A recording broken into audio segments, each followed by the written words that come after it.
Welcome to Wellness Made Easy with Wendy and Kirsten. Hi, I'm Wendy. After I graduated with my master's in wellness management, I started my own company, T2 Coaching, Health, Fitness, and Sport. And I'm Kirsten, an athlete, vegan, life coach, and girl mom, running a business focused on helping others create a life they love. We are here to explore all things wellness to help you become the person you've always wanted to be.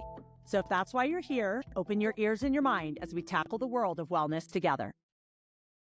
Hey, everyone. Hi, Kirsten. How are you? Good. Hi, Wendy.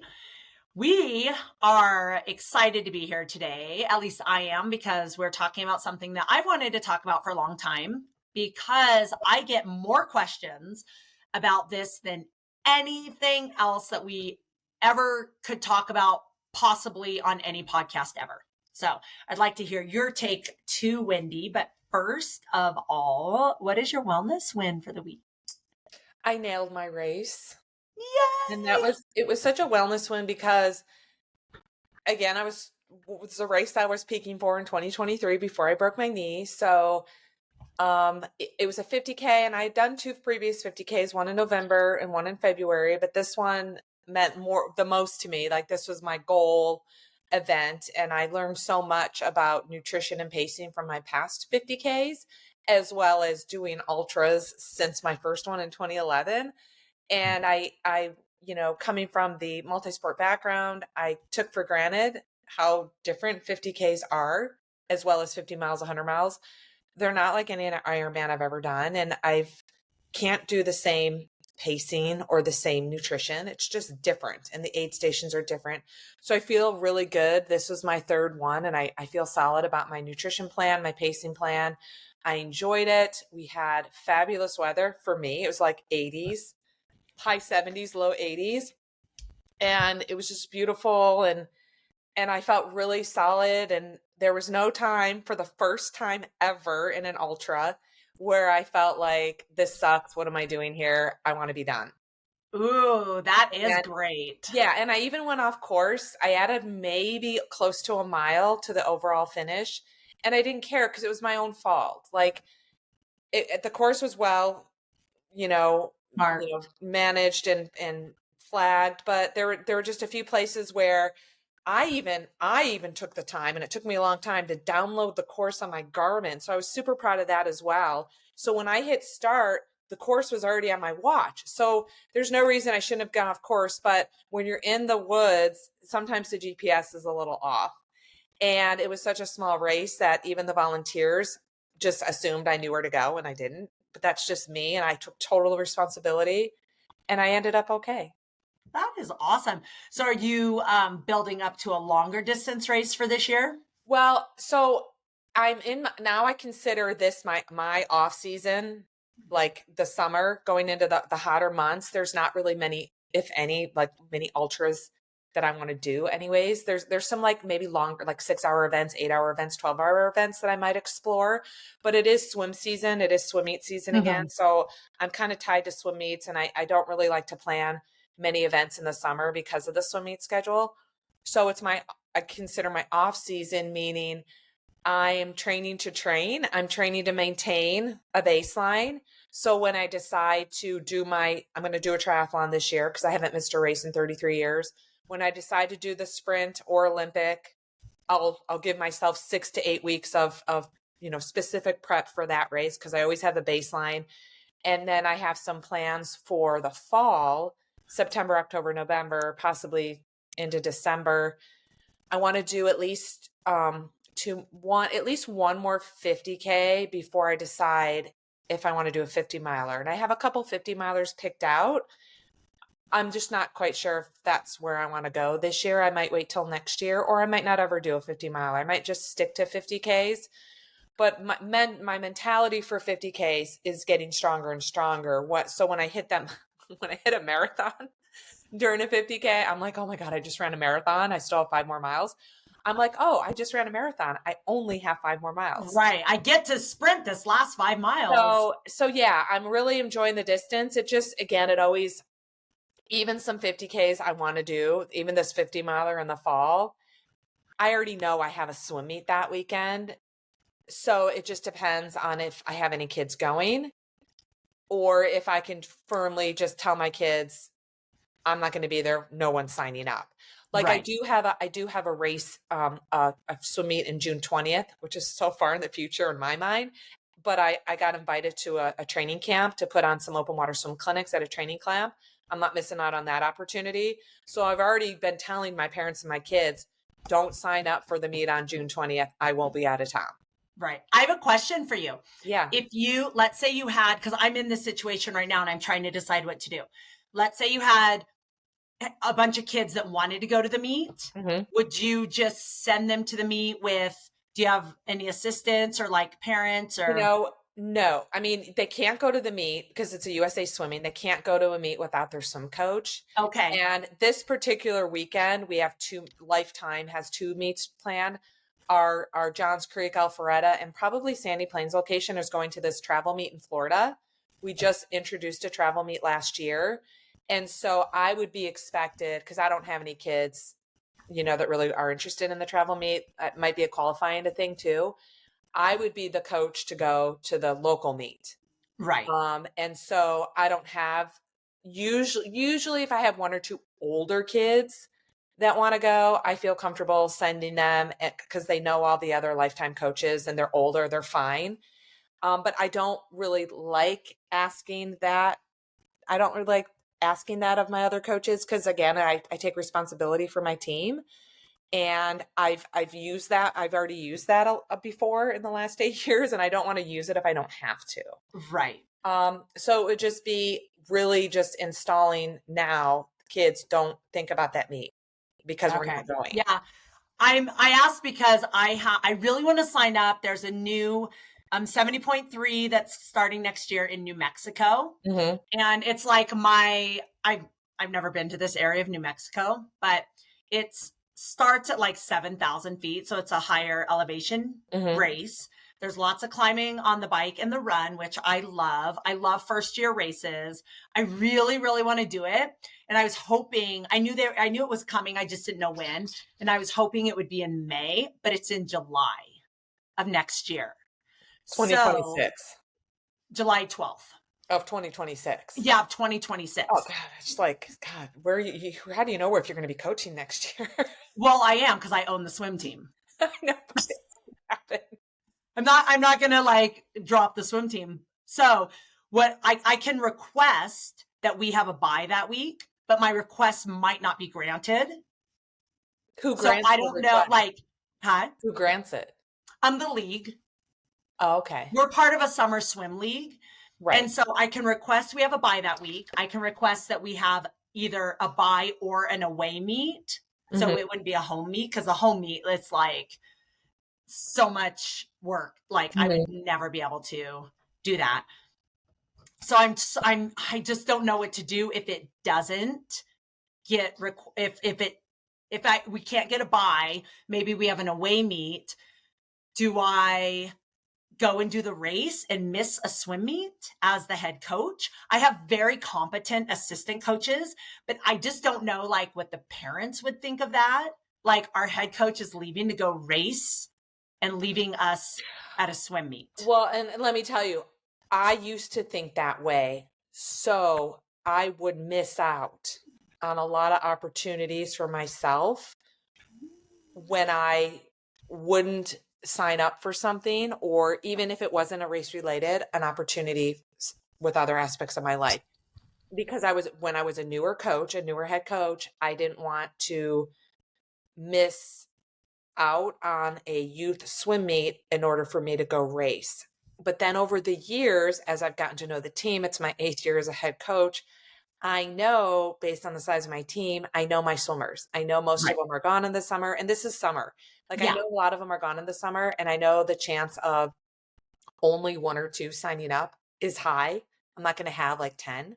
Yeah, I have a swim meet coming up that I was really like pushing for on May 3rd because I'm here. I'm like, let's get all the kids with me because I can go.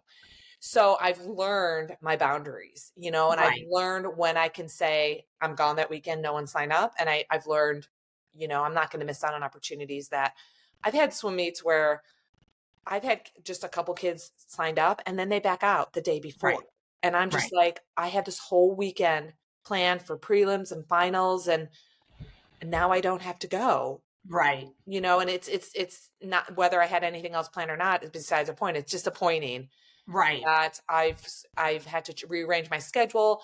I don't get paid. You know, I sometimes I rely on, okay, I got a prelims finals meet. I'm going to be working a lot of hours. I'm going to be getting paid. And then all of a sudden the kids back out. Yeah. So it just depends on how long you've been a coach, how long you know the parents, and how long you know the kids, I think. Yeah. To ultimately. Well, and it's a little different for summer swim team because we have like 8 swim meets. They're already on the schedule in a league, and the swim meet's going to go on whether I'm there or not. We have about 130 kids on our team. At least 100 kids will be at the swim meet.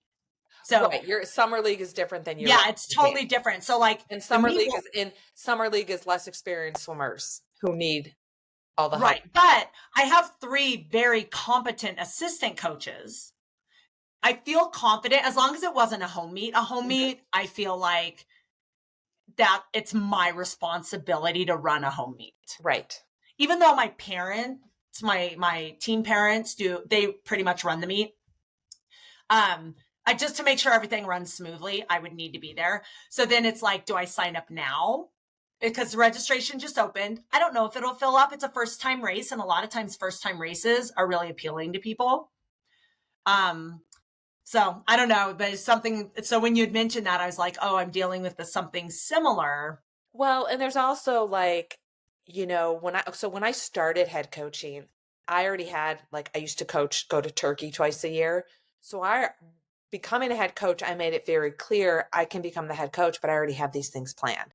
Right. And despite having these week plans to not be there coaching, because I already had my travel schedule to Turkey and go coach training camps, I had some parents that gave me a bad review because of it.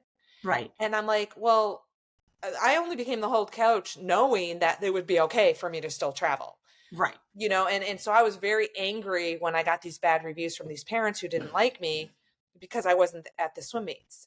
And I was such a new coach that I didn't know enough. So that bothered me. So then I'm like, this will never happen again. Right. And now I'm like, oh, screw it. I have to live my life. Right. And now my parents and my athletes are like, oh, you're going to race. That's so cool. And that's the other thing.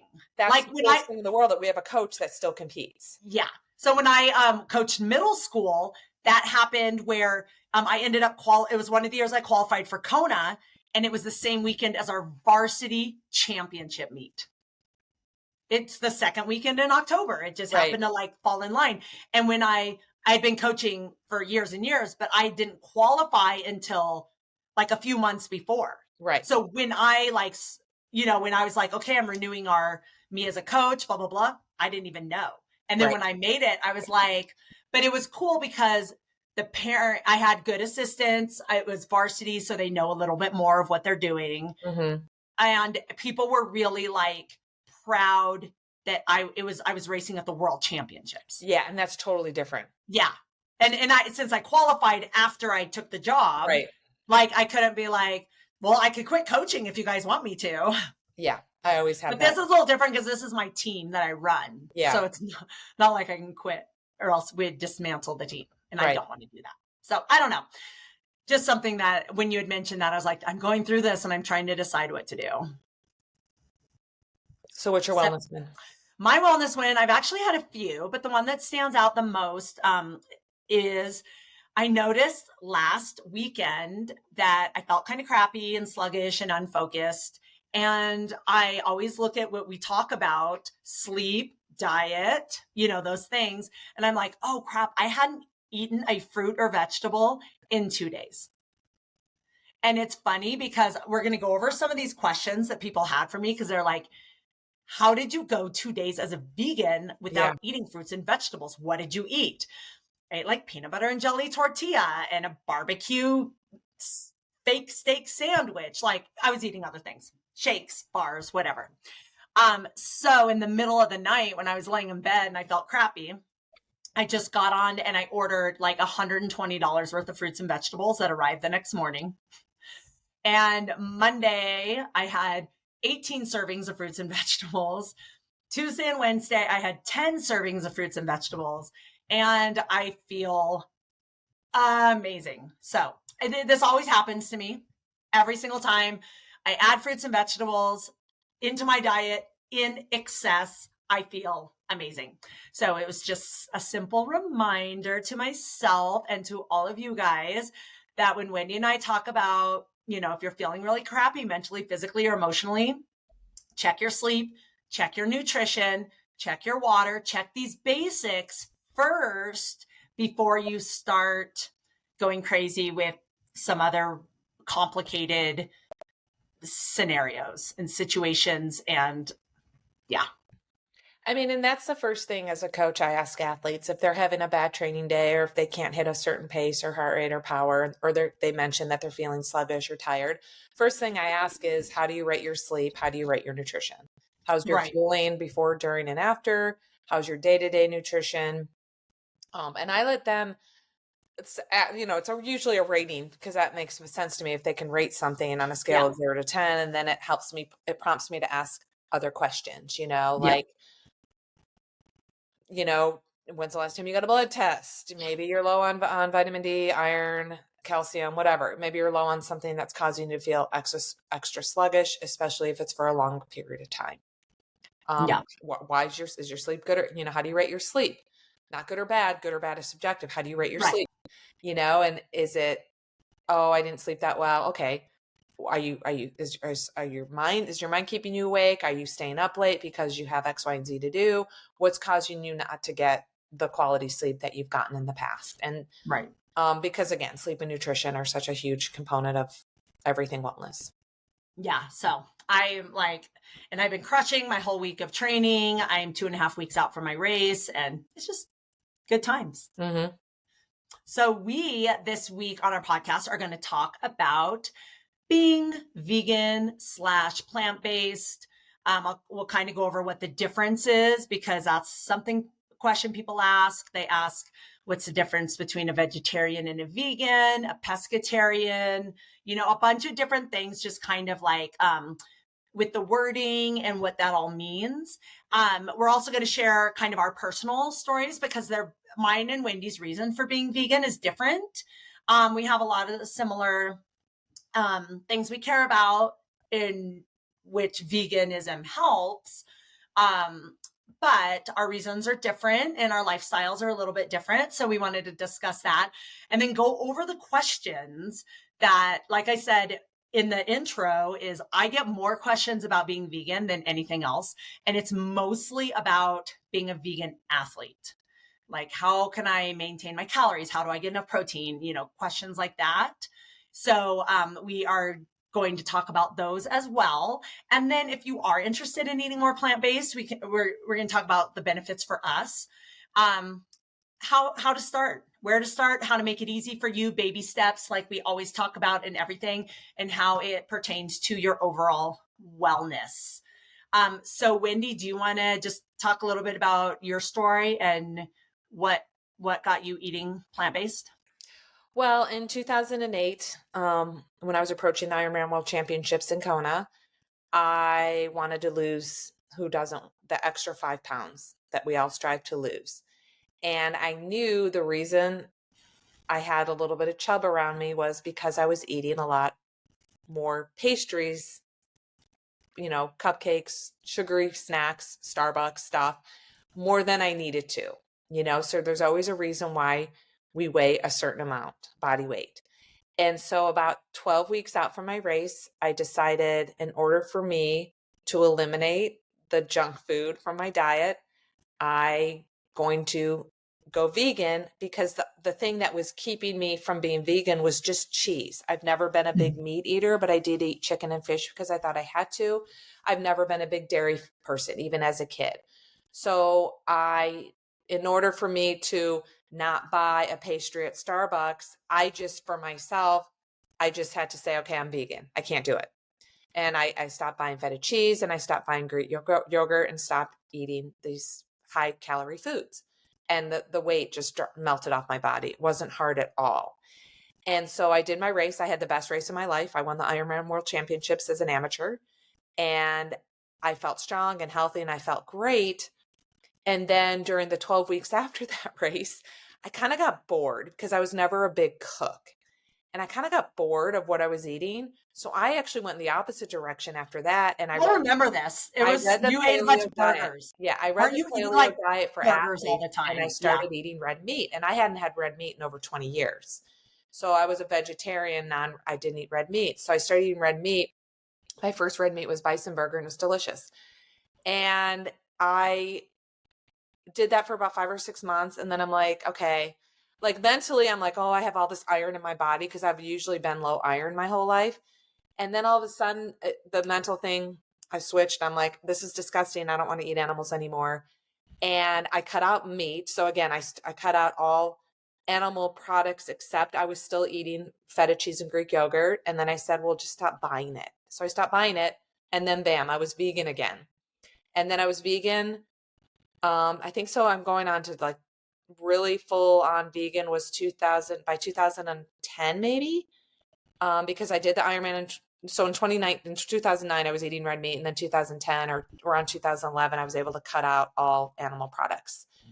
And that's why I did it. And then it became more of an animal activist type of thing. I'm not a big animal activist, but I am. Maybe not. I don't participate in any activism events, but I was definitely doing it for the animals more than just eating healthy. And I started educating myself about inflammatory foods and how much dairy products can cause a lot of inflammation in people's bodies. And this is just really what was happening to my friends. I really never noticed it myself. But yeah, I mean, it worked out really well for me. And then I broke my knee in 2023, and my surgeon said, if you don't eat animal protein, you might not heal. I said, no problem. I want to heal. So I started eating meat again, chicken, fish, and eggs for at least the first full year of my recovery. Probably full year. I'm like, animal products, animal products, animal products. I'm fine with because I want to heal. And then after about a year and a half, I'm going on a little over 2 years post surgery, I started cutting the animal products out again. And did you feel a difference after adding them, after being vegan for so long and then cutting them out again? No, you know what? Adding them back in, I was fine. So this is a fun story. So when I was picking out my surgeon, so I broke my knee, and it wasn't for 9 days until I actually had surgery, and I met with 3 surgeons. And the third surgeon ended up being my surgeon. But when I went and saw him, it was 2:00 on a Tuesday afternoon, and I'd been fasting just in case he could fit me in that day. I knew I had to be fasted. So when he told me it was Tuesday, he told me he was going to schedule me for Friday. I'm like, I'm hungry. And I went to Chick-fil-A. Never had a Chick-fil-A in my life. And Chick-fil-A is pretty big on the South. Right. And so it was really delicious. This fried Chick-fil-A sandwich was really yummy. My gut, everything was fine. I was fine with it. And then post-surgery, I spent a lot more time with my mom, and she was fixing me shakes and boiling me eggs. I had a hard time. I kind of had an easier time with the eggs. I had a hard time at first with the chicken, even though I had hard time meaning what? Chicken. Meaning what though? A hard time? Mentally. Okay. Eating an animal. Right. It took me a few weeks to get comfortable. Fish, I was okay with, but it took me a long time it took me a few weeks before I could adapt to the chicken. So my mom just cooked it, made it for me in various ways.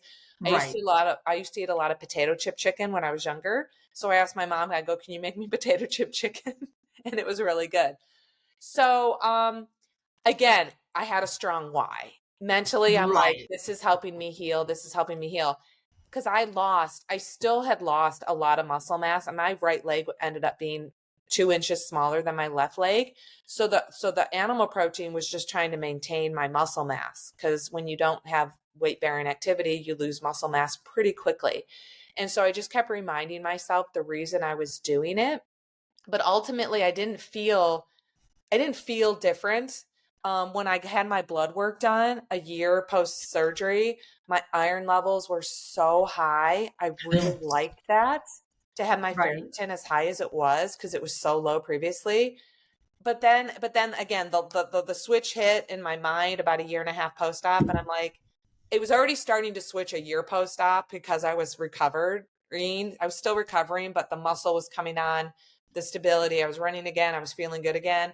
The thought of chicken, I'm like, no, that I left that first.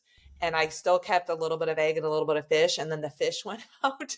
So it just, again, it was more of a mindset, because believe it or not, after surgery, I felt betrayed. I felt like, oh my God, I'm such a healthy person. So I thought, and I didn't even want the vegan foods that I was eating. Meaning I didn't want rice. I didn't want potatoes. I didn't want carbohydrate because I wasn't exercising. So a lot of being vegetarian involves, in my mind, high carbohydrate foods. And I just didn't want that. I wanted salads for nutrients. I wanted fruits for nutrients. And I was okay with the protein. But like everything I had ate before surgery had no craving, no desire, nothing, which was interesting to me because I had done that, my whole life, made vegetarian, then 12 years vegan, no animal product at all. And it was just, it was specifically really a mindset thing for me. Right. Yeah, that's interesting. Like, to notice how your body felt going back and forth compared to how your mind felt going back and forth. Yeah. Yes. Well, because that's one of the things people say is they're like, oh, I can never go vegan because my body craves meat, or, so if you're doing it or like if you're vegan or plant-based for health, then you can go back and forth, because there's all sorts of information out there that is contradictory to other information. So Yes. If you're just doing it for your health and you're not 100% convinced that it's healthier, it would probably be easier to go back and forth. Yeah. Just like people who are vegan for the environment. If you're not 100% sure it's helping the environment, then it's easy to go back and forth. Where I think when you're vegan for the animals, it's more cut and dry. Yeah, totally. Because it's like, if you're vegan because you don't want to participate in harming animals, then it's kind of a no-brainer, because either if you eat them, you're harming them because they're dead. Right. And if you don't eat them, you're not. No, I would be grateful. Every time I'd eat an animal protein, I'm like, I'm thankful for you for making me heal. Yeah. I would thank my meal. Right. And right. again, it was a mindset thing. I'm like, thank you for dying for me so I can heal my bones and my leg. Yeah. Yeah. I kind of had a little experience. So I've been vegetarian since I was 8. I just decided, that's kind of when I learned that animals were meat. And I was like, yeah, I don't want to eat an animal. So I became a vegetarian when I was 8. My parents let me. I've heard a lot of parents that didn't let their kids become vegetarian, even if they wanted to. And I kept eating dairy and eggs because I didn't make the connection that it harms an animal to eat dairy and eggs. So I just ate dairy and eggs. I ate mostly like what all kids eat, like everything but the meat. So like cheese pizza, bean and cheese burritos, cheese quesadillas, grilled cheese, like all that stuff. Ice cream, like I ate like everything. And then when I was in I want to say my early 30s, so I think it was around like 2011, I would have to look at the date. My friend gave me a book called Skinny Bitch. And it was about how eating vegan is really good for your health, and how basically the dairy and egg industries are really, they didn't even touch on the animal part. Like they didn't touch on, like in order for a cow to produce milk, it has to be impregnated, but the baby can't drink any of the mom's milk, or else there's not enough milk to produce for the humans. And so they take the babies away from the mom right when the babies are born. So like that's an animal reason to not do dairy. I didn't make that connection. I didn't know anything about that. What this book talked about was the health reasons, the health connection for dairy, in that a cow's milk is designed to feed a baby cow. So it has all the hormones, everything that a baby cow would need to grow to be 1,000-pound adult. So it was more for the health. It talked about the health things, and that there's no other animal that drinks another species milk other than humans drinking animal milk. And if we were designed to drink milk our whole lives, we would actually be able to produce breast milk for our children for their whole life. Right. And I was like, oh my gosh, I never, ever thought, like, made that connection at all. And so instantly I was like, I don't want to eat dairy anymore. And it took me probably 5 years after that to give up dairy completely. I've talked about that on a couple other podcasts, but it took me a while because I was trying to do it for those health reasons. I realized and learned about inflammatory foods and realized how inflammatory dairy is. I also had a lot of skin problems. Like, I had eczema on my legs. I had pretty bad acne. I went to dermatologist after dermatologist who gave me things. I was on all sorts of, I was on Accutane at one point. Had steroid creams and oils all over my legs, and nothing helped. And when I would stop eating dairy for a month or so, it would start to clear up. But I was so addicted to cheese. It's always the cheese, and I hear it from everybody. So I get it. I understand it. But it wasn't until I learned how much torture it is on animals in the dairy and egg industry that it was so easy for me to stop. Yeah, you had a stronger why. Yeah, because it was more cut and dry. With the I'd be like, oh, my legs don't itch as much, but I really want this block of cheese. So then it's this dilemma, right? You're like, do I eat the block of cheese? And I'm like, well, if I only eat it one day, then it won't hurt my legs or my skin won't break out as bad. So I was kind of like doing the, with people that eat bad on the weekends and they eat really good during the week. It was more like that. And then as soon as the ethical part of it and the animal abuse part of it, when I learned about that and I understood it, I stopped eggs and dairy instantly, and it was never even a thing anymore. So, well, and again, to go back to my story, when I started before my surgery, when I was vegan, I was eating more of the meatless products, Beyond Beef and other brands. I can't even remember because I don't eat it. I don't really eat them anymore. So when I thought of that stuff post surgery, as I was recovering, I'm like, oh my God, like I could see why people don't like that anymore. Cause I'm like, that stuff is disgusting, very processed oriented. Ooh, gross. And then again, as I started cutting meat out, year and a half post, I started trying it again, and I only get the vegan meat now. When I get a pizza, I'll have the vegan meat on it, but I don't, I'm a less processed vegan now than I was before. Right. So whole food. So they call that whole food plant-based, where it's like mostly the whole foods that you're eating that aren't animal products. That aren't animal, and less processed. So, I mean, I've always loved fruits and veggies, and I can make a pretty mean salad with a lot of flavor. And, if I'm going to have my own, if I want a burger, I want a burger with, 3 to 5 ingredients in it, not 20. Right. A vegan burger. So yeah.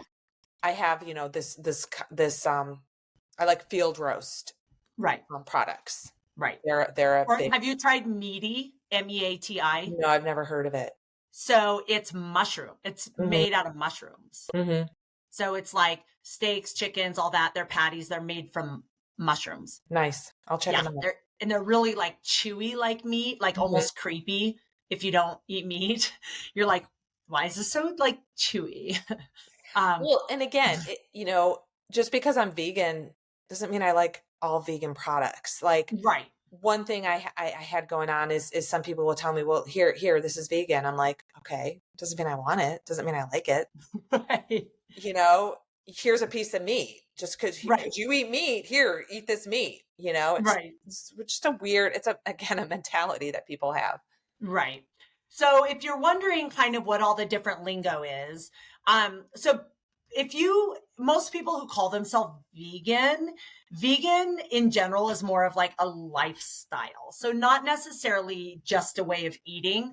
So I feel like when people say they're vegan, or in general, vegan means that you don't consume any animal products, but you also don't wear any animal products, or you're not going to buy a new car with leather seats, or you're not going to buy a new leather couch, or you're not going to have a fur coat or anything like that. So that's a little more, so vegan is a little more like the whole lifestyle.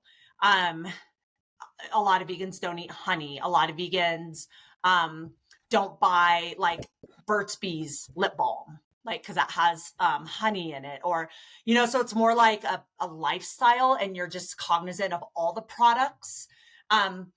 Is every vegan perfect? Absolutely not. Like, that's something that I've had a lot of non-vegans are like, well, you use your phone and that's made from oil that I don't know. I don't know the things. So that's why I don't ever debate anybody, because I don't want to talk anybody else into believing something, and I don't know everything. But I just do the very best that I can as a vegan human. So, and again, I hate the labels, but when someone asks me, I'll always say plant-based. Yeah. So I'll always refer to my nutrition plan as plant-based, not necessarily not flat out vegan, because again, the term vegan is definitely a lifestyle, and I'm not fully aware that I'm purely vegan. Right. Yeah. So for those of you wondering, so plant-based refers more to a way of eating. So plant-based just means your meal is based in plants instead of animals. So plant-based could include animals though. Yeah. Yeah.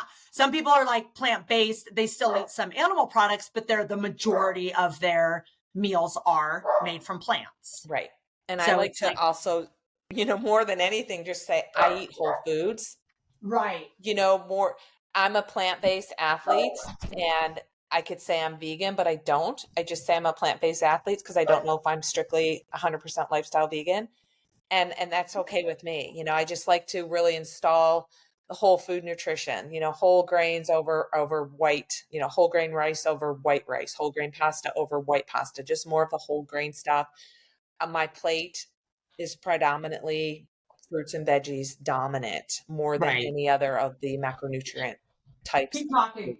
And so, you know, I used to have athletes, friends tell me that they wanted to go vegan, plant-based.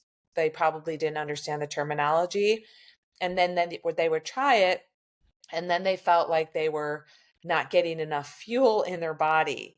And so I'm like, if you don't feel like you're fueling because you're vegan, plant-based, that means you're not eating enough, because I've never, ever felt like being vegan, plant-based I never felt like I wasn't able to get enough food to fuel myself for my training. So those athletes who have tried it, I just would tell them, I go, well, then you're not eating enough. It's not, I don't believe it's because you're vegan, plant-based. I don't believe that's the reason you're not fueling your workouts. I believe you're just not eating enough. Right.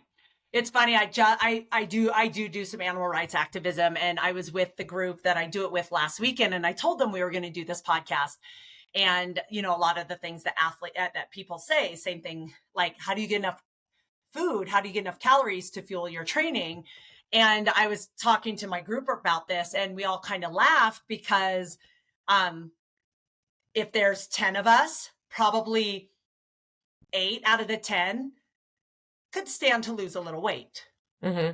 So they're all looking like, yeah. And I'm not saying this like behind their back to be mean. Like, we were literally like looking at each other, like we're talking about how the majority of vegans, especially if they're doing it for the animals and eat no animal products, they still eat, like Wendy said, a lot of the fake meats, or like we go out to eat at a vegan restaurant after every time we do our activism.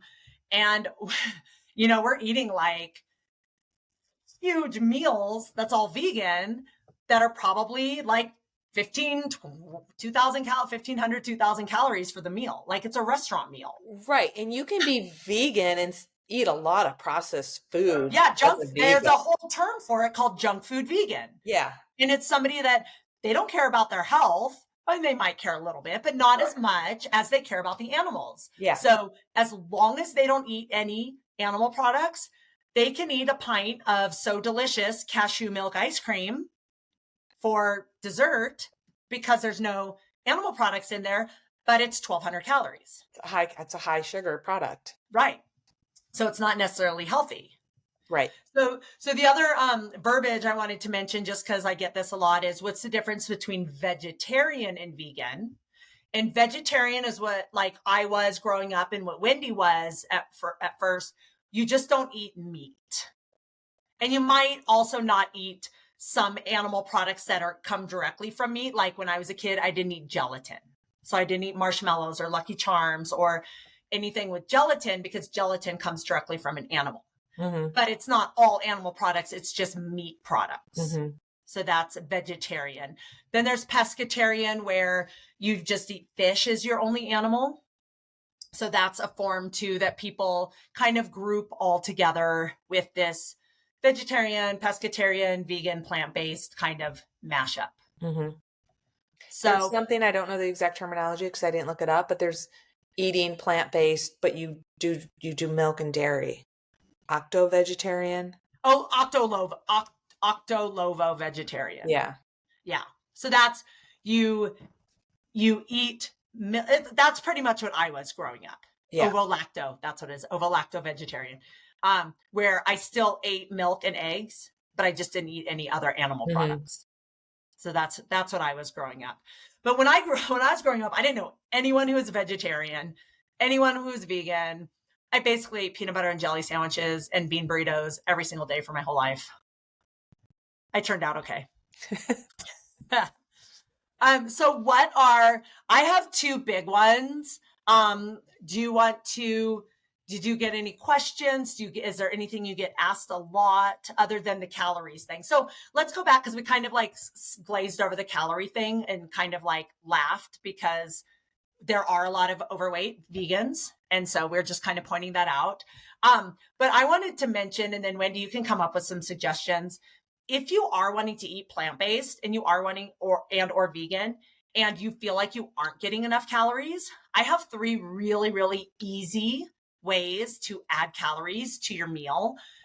Number 1 is a smoothie, because you can throw lots of stuff in a smoothie, and you could throw fruits, vegetables, spinach, blueberries, pineapple, a tablespoon of flax, a tablespoon of chia, some protein powder, some avocado, and mix it all together. And that smoothie is going to be like at least 1,000 calories.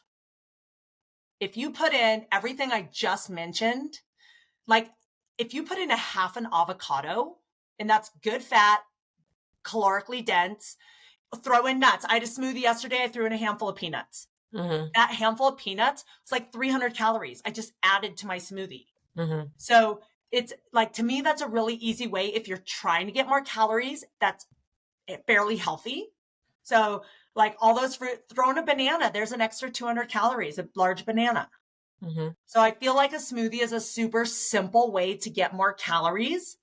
Another way that if I did need more calories, which I don't because I eat a lot of food, is when you make your salad, like Wendy's famous salad, her mean salad, and I make amazing salads as well, throw in a 1/4 cup of sunflower seeds, a 1/4 cup of pumpkin seeds, maybe some cashews, maybe some almonds, a handful of craisins, some other dried fruit, dried blueberries, throw on some olive oil, some lemon juice, some salt.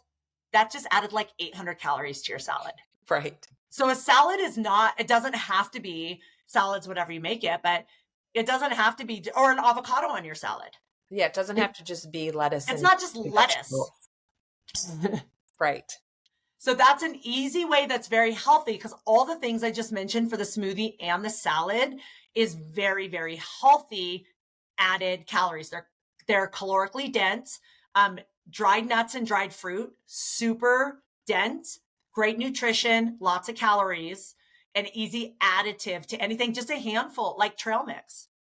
Make your own trail mix. I made, I used to eat this trail mix. It was like these vegan chocolate nib things, because they make vegan everything these days. Vegan chocolate nibs, pistachios, and craisins. And it was like, there's these dark chocolate things. And I would make this big thing. A handful of it was like 600 calories. Mm-hmm. So those are 3 super easy ways to get nutrients, calories that are plant-based. Mm-hmm. Can you think of any others that are pretty simple? I mean, a simple, maybe not the healthiest. It depends what kind of bar you get, but you can get plant-based energy bars. Yeah. You know, I used to eat the Kind bars that were mainly nut and fruit based. Cliff bars I believe are vegan, dairy free types of bars you could eat. Aloha. Aloha used to do as well. Aloha So is my favorite right now. just to get extra quick types of snacks. I always have food prepared with me, even if it's just bringing a couple pieces of fruit with me on the road. I don't like to ever be hungry, so I'm always really prepared with, an Amy's frozen dairy-free burrito. I'll throw in the microwave. I'll take it with me when I go coach the kids so I can snack on it. It's full of beans, a lot of high protein. So, yeah, I mean, I think that those possibly athletes, friends I've known who have tried plant-based in the past have been calorically less dense in their daily nutrition because they're also indirectly maybe cutting out the carbohydrate, pastas, rices, quinoas, and other wheat type products. And they're just really low on calories because all they're eating is salad, Right. because that's what they think is a vegan plant-based athlete. Right. Is to kind of, they're cutting out food groups. And I never think that's a good idea unless you're cutting out meat for various reasons. Right. So that reminds me, you saying quinoa reminds me of one of the questions I get, which I get a lot, but I also got saying we're going to talk about this on our podcast. And I had somebody wondering how to get a complete protein if you're a vegan. And a complete protein is a protein that includes all the amino acids that we need. Our body makes some, we need to get some from food, but complete means that this food contains all of the amino acids, and it's called a complete protein. And this has actually changed over the years because when I was in college back in the olden days, I got my minor in nutrition. And when I was in college, the only food that was considered a complete protein was an egg. Uh-huh. That was the only food. It was an egg. So everything on the scale was compared to an egg. Yep. The other thing that was different when I was in college is in order to make a complete protein as a vegan or vegetarian is you had to combine foods. So some foods have some amino acids, some foods have some amino acids. So in the same meal, you had to combine 2 foods that completed the protein that equaled all the amino acids. So for example, a very standard example was beans and rice. So if you had a meal and you had a cup of beans and a cup of rice and you mixed it together and you ate it, that was considered a complete protein. Nowadays, it's a little bit different. Number one, you don't have to combine proteins in a single meal for it to become a complete protein in your body. You just have to do it throughout the day. So like if I had a scoop of beans for breakfast and I had a scoop of rice for lunch, that's still making a complete protein in my body and providing me all the essential amino acids that I need. The other thing that changed is there are 2 plant-based complete proteins now. Soy is a complete protein. So tofu is soy. So anything that has soy in it is standalone a complete protein. And the second one is quinoa. Quinoa is also a complete protein. So for those of you asking about like, how do I make sure to get complete proteins being a vegetarian or a vegan? These days, it's a lot easier because there's a lot of products made with soy, or you can just eat tofu or any soy product, quinoa, or you can combine other foods like beans and rice throughout the day, and that equals a complete protein. Right. And again, the number one question we get is, at least I got in the past was, how do you get your protein? And the first thing I say is, how do you get your protein and how do you know you're getting enough protein? Until you track it and analyze your like a week's worth of what you eat on a daily basis, you don't know if you're getting enough protein for your body type and what you need as a weightlifter or an endurance athlete or a combination, So, a lot of people assume they're getting too much, or they assume they're getting what they need as a meat eater. And it's not necessarily the case. I think it's important to not get an obsession or preoccupation with food as you track it. But I think if you've never really tracked what you're intaking to get those macronutrients, how much carbohydrate, how much protein, how much fat are you getting, you don't really know. You're just making an assumption. So I know you've talked about this on another podcast where you made a salad. I think we've talked about it on 5 podcasts. We could go all day. You made a salad and you measured all your ingredients in your salad, and you did the tracker, and you knew how much protein was in a cup of beans or a cup of corn or a cup of quinoa or whatever you were putting in your salad, and you total up the amount of grams of protein in the salad. It came out to probably be 30, 40, 50 grams. I don't remember. 30 grams, which is standard. They suggest, registered dietitians and the USDA suggest you try to get 30 grams of protein in all your meals. And so there's again, especially with the processed plant-based foods, like the meat type products, there's a lot of protein. Like I could eat a veggie sausage and get 25 grams of protein in just that one veggie sausage. So There's a lot of ways to get your protein. I prefer now to just get it from more natural products like beans and rice. But it just depends on what you enjoy eating and what you're willing to eat. Right. That's the number one question I still get. I got it again when I said, hey, Wendy and I are talking about this. I got that question again. And I do the same as Wendy. The first thing I ask is if somebody says, I'm not getting enough protein, or I can't go vegan because I need more protein. I ask them how much they need, because most people do not know how much protein they need. I ask, why do they think they're deficient? I just ask a bunch of questions because we don't need as much protein as we think. As you get older, you need a little more. I'm sorry, my dogs are going like crazy and it's driving me up the wall. So as soon as I finish talking about this, I'm closing all the shades. Most people don't know how much protein they need. You need a little more as you get older. You need a little more if you're an athlete. You need a little more if you have more muscle mass, but not a lot more. And like Wendy said, most people's body can only absorb about 30 grams of protein at a time. So if you're like, oh, I'm eating 12 eggs and 4 steaks to get my protein, and you just downed 100 grams of protein, your body doesn't know what to do with 100 grams of protein. So your organs are going to be working overtime to try to just clean everything out.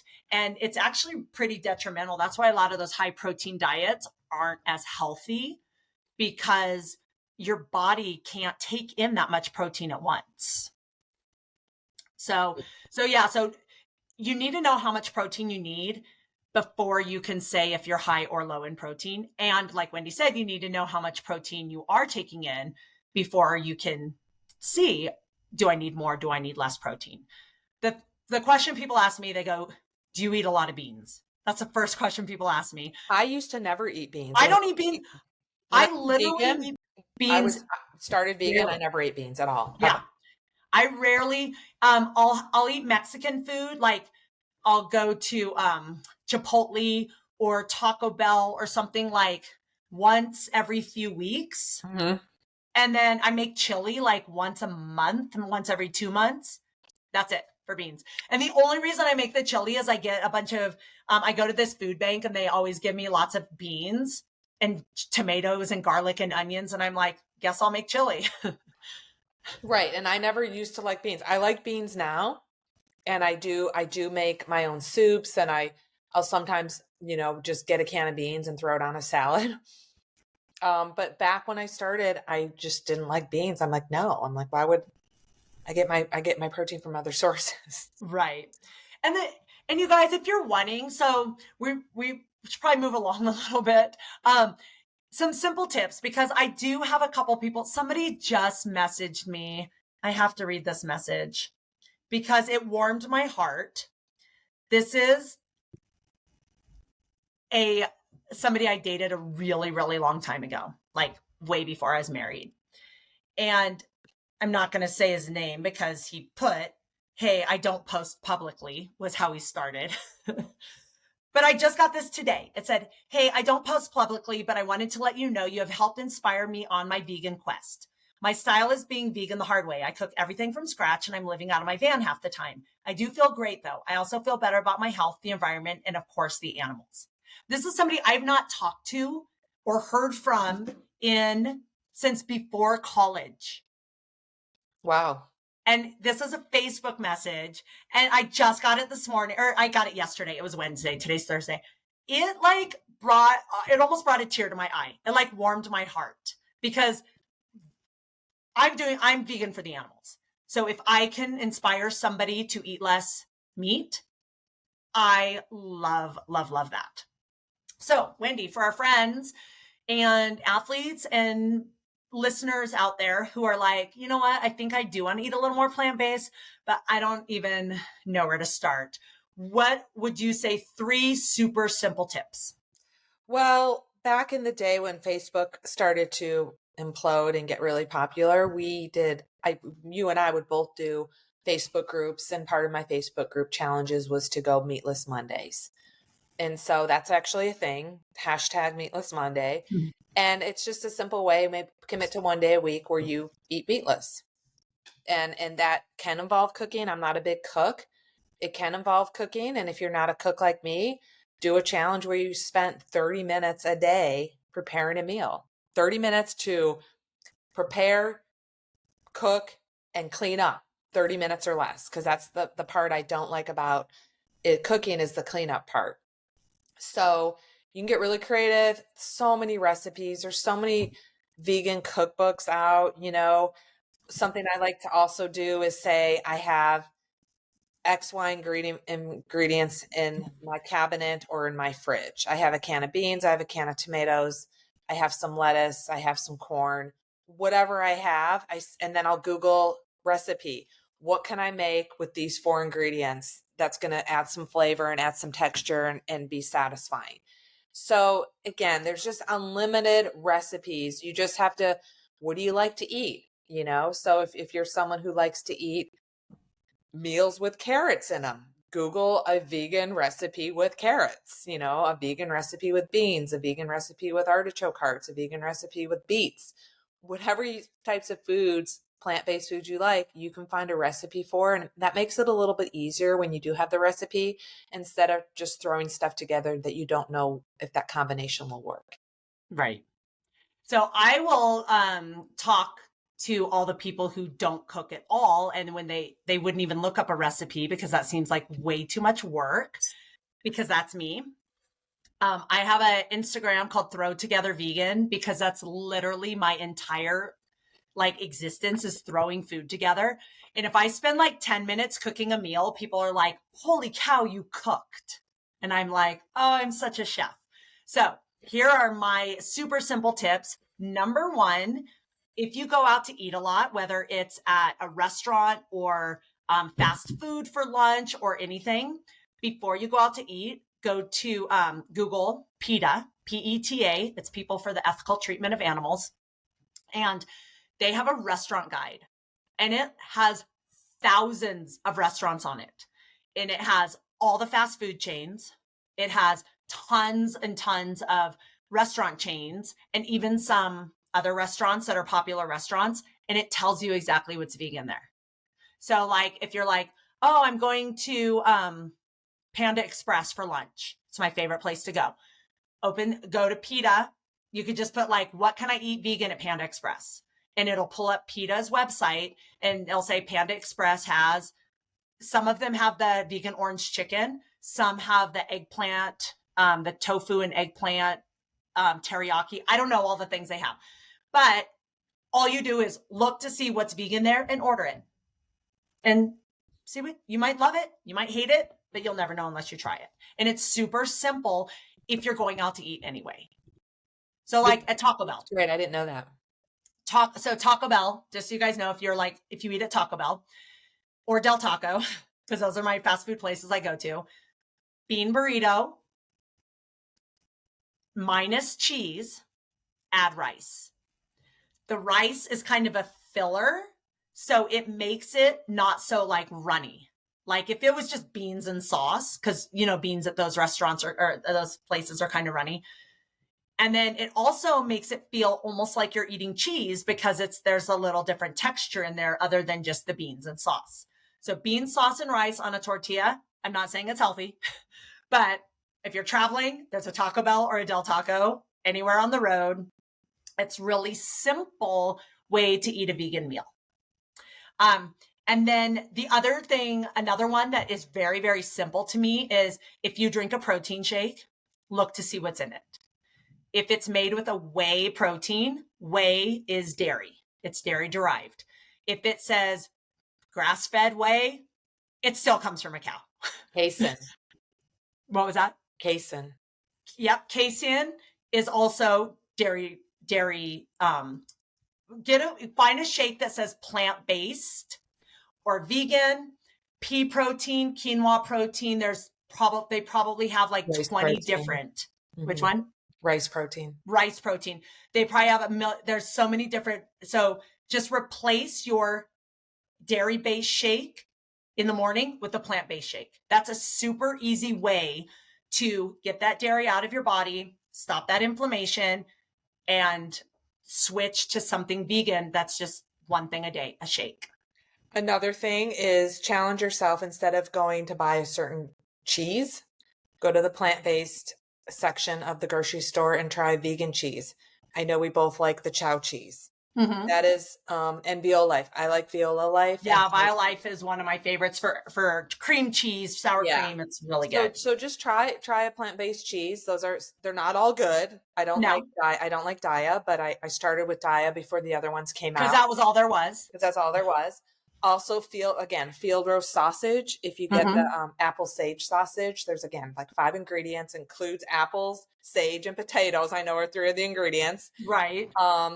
Try a vegan sausage or a vegan, not minimally processed burger or something like that on Mondays or once a month or once, every so often. Just be mindful of what you're shopping for and try something new. And if you don't like it, you don't like it, Right. Well, if you're looking for something that you're most likely going to like, and you're just trying the vegan thing to like eat less animals, it's not for health.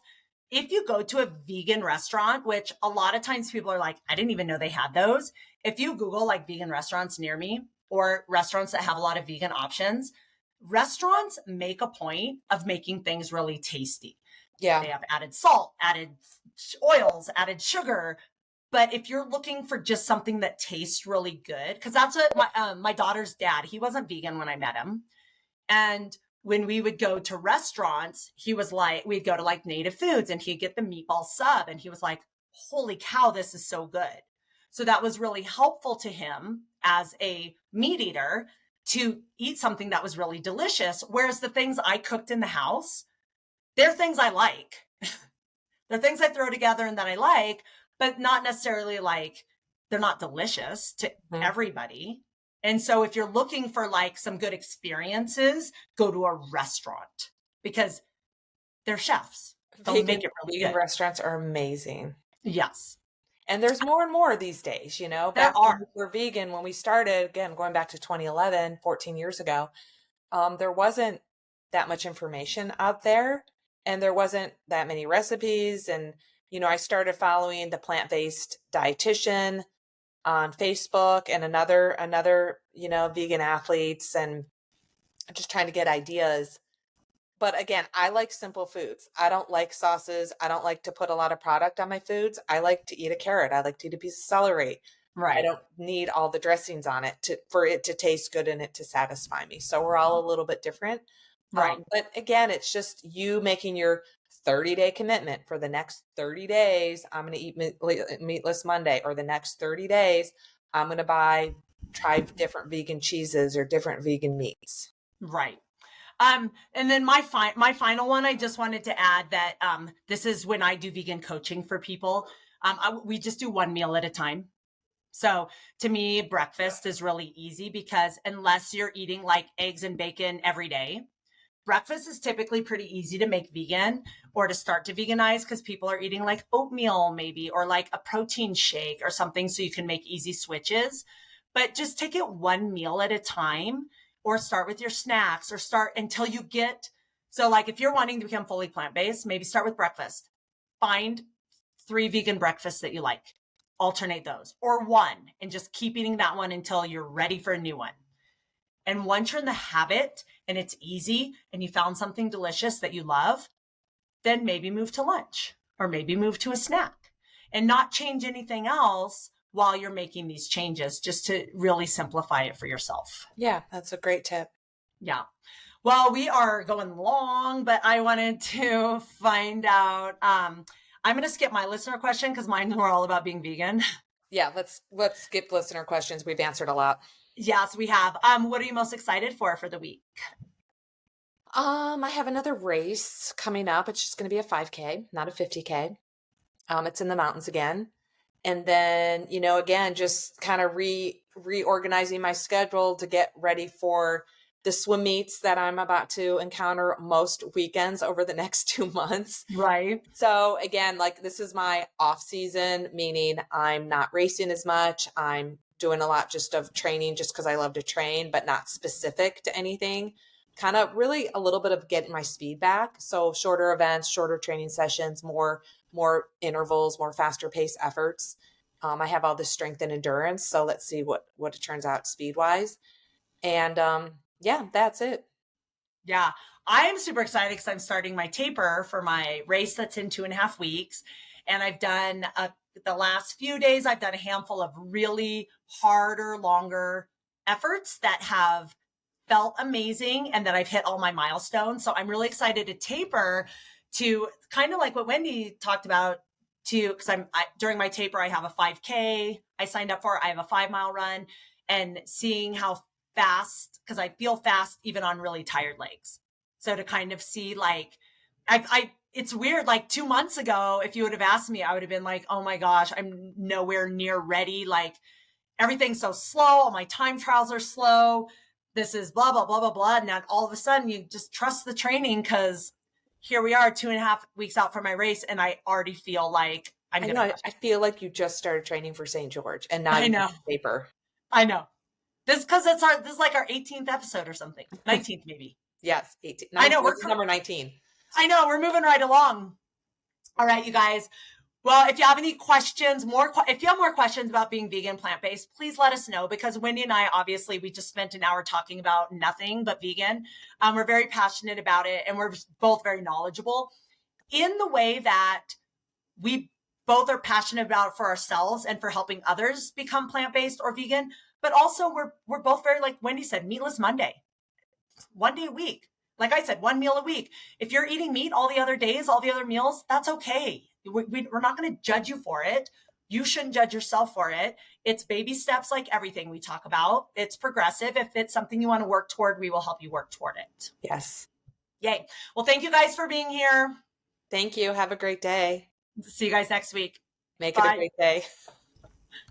Thank you for listening to Wellness Made Easy with Wendy and Kirsten. If you want to learn more about us or anything we talked about today, check out the links in our show notes. We would love to know what you think of our podcast and what you want more of. So drop us a comment, send us a message, and help us out by leaving us a rating and a review. And don't forget to let us know your wellness win for this week. Thanks for listening. Make it a great day.